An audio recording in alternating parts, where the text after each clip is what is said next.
Getting out of a relationship is always under a fair explanation, regardless of the circumstances. This reason may be based on reality or fiction, may be justified or based on an erroneous perception of the surrounding reality. It can be both selfish and fair. However, with each breakup, the soulmate is always entrusted with guessing about the logic or simple mistake of this romantic union. What is considered a normal reason for breaking up a relationship, and what is madness? What are the normal reasons for ending a relationship?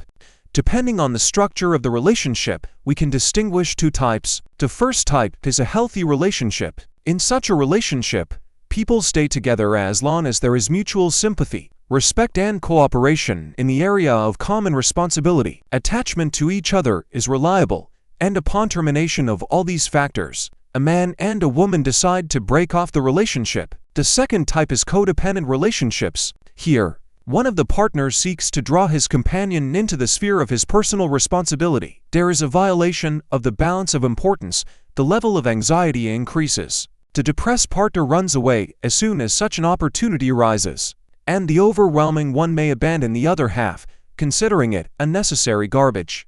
Based on the above, we can get into the understanding of what is considered a normal reason for ending a relationship. Breaking up to punish a partner for insubordination is a clear sign of a codependent relationship. This is not the norm.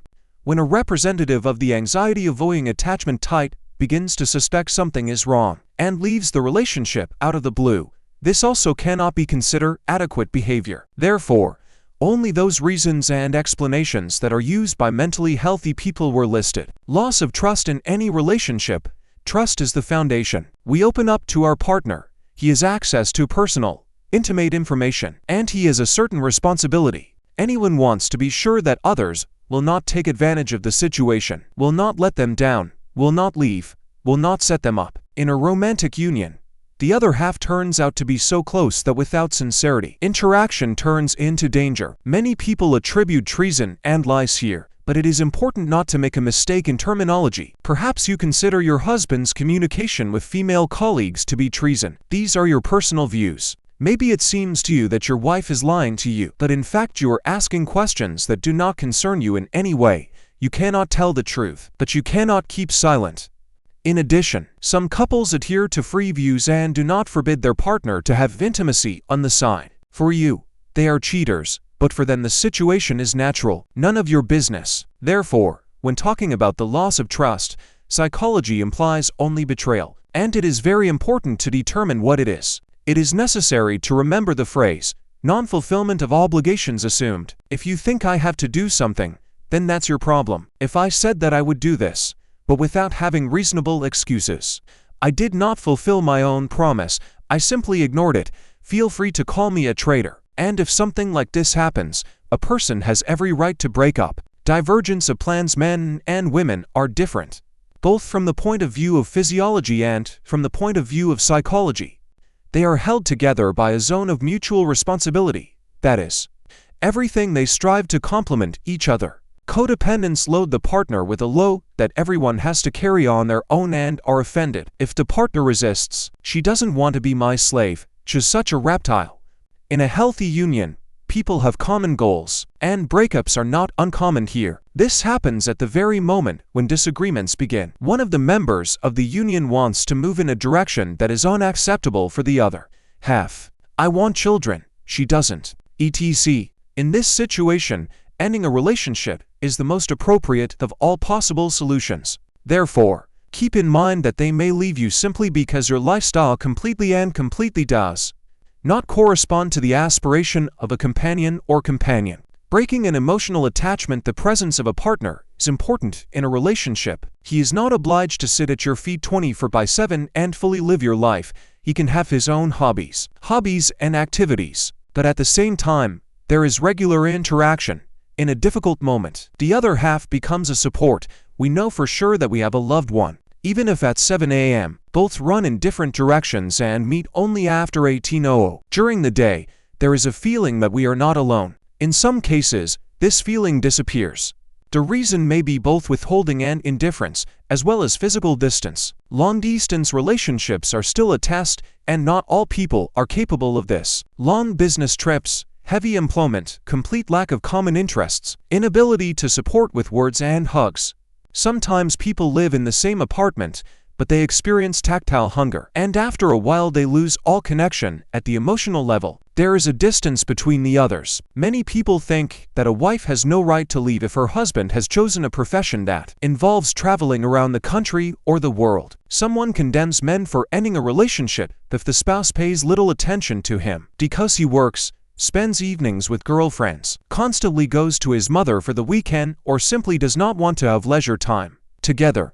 But from the point of view of psychology, a separation is quite an adequate solution in such situations. If the emotional connection is weak, then putting up with it would be stupid. Abusers like to repeat one curious phrase: "I love it so much, it's all because I need you.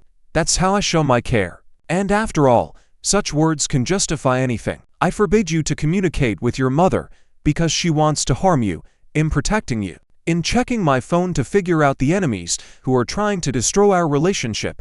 I hit you because I couldn't stand it. You drove me crazy. I snapped. But I won't do it anymore if you stop provoking me. Girls are not far behind in this sense. I deprived you of physical intimacy because you behaved badly. I don't want a man who doesn't do as I say. I've been following your social media because you're texting with women and it threatens our relationship. I saw it and manipulated. There was a sin. But this is to motivate you. Without me you would be nothing. You would have sat on the couch all your life. That the whole secret is that justifying your actions with some kind of violence and threats against yourself, you admit to personal weakness. Do you not like that your husband is texting with women? Break up. Did the girl piss you off and that's why you decided to break her nose? Stop calling yourself a man after that. You are a dependent weakling because you cannot leave where you feel bad and have to go out of your way to stay afloat. Strength is the last argument. Obviously you don't have any others. Control, revenge, the use of physical force, ignoring, devaluation, blackmail and threats are the most normal reason for parting. The abuser is guaranteed to continue to bend his line and move on to accusations that the companion left without any reason, or the man divorced because he failed to cope with responsibility. But discomfort in a relationship is a self-sufficient and weighty argument. Everyone has the right to withdraw from a romantic union if the partner has violated personal boundaries at least once. Instead of the total, it seems that you can break up for any reason at all. The goals did not match. The husband raised his voice a couple of times, promised to buy milk, but did not buy it. The traitor. It turns out that you no longer need to look for the reason. You just take the first one that comes along and present it as grounds. Many will even say that if you listen to such grief psychologists, the whole country will get divorced and collapse will come. You do not take into account one detail. People who are comfortable with each other will not want to separate. Let loneliness become fashionable and propaganda will advertise divorce, something amazing. A couple who respect and love each other will continue to stay together. Two types of people need a reason. The first is someone who is thoroughly tired and regularly encounters violence, a couple. The second is someone who is unable to be a partner, is not interested in a relationship, and uses it only as a source of benefit. The benefits are over, we need to leave. And so that no one has any questions, you will have to come up with an excuse. The first ones will leave anyway, but first they will suffer a lot. The latter also implement their plan and dream up anything. The main thing for you is to look at things realistically and admit that there was definitely a reason for the breakup. But you don't need to know it. People have every right to end a relationship and are not obliged to stay where they feel bad. If all of the above leads to breakups, then no collapse will happen. Now a lot of girls get into codependent relationships, become unavailable for dating. Maybe there are a lot of decent, adequate guys around right now, but she's busy dealing with her crash, as it's fashionable to say now. It is cooked in a codependency broth, and it will be released when no one needs it anymore. A huge number of men got into codependent relationships and spent years trying to stay in them. There were all the reasons and grounds for parting, but because of his low self-esteem, he continued to prove to everyone around him and to himself that he was a real man. Persistent, patient, able to get a woman. Maybe it's time to admit the inefficiency of your methods. Thanks for your attention. Be sure to share your opinion in the comments.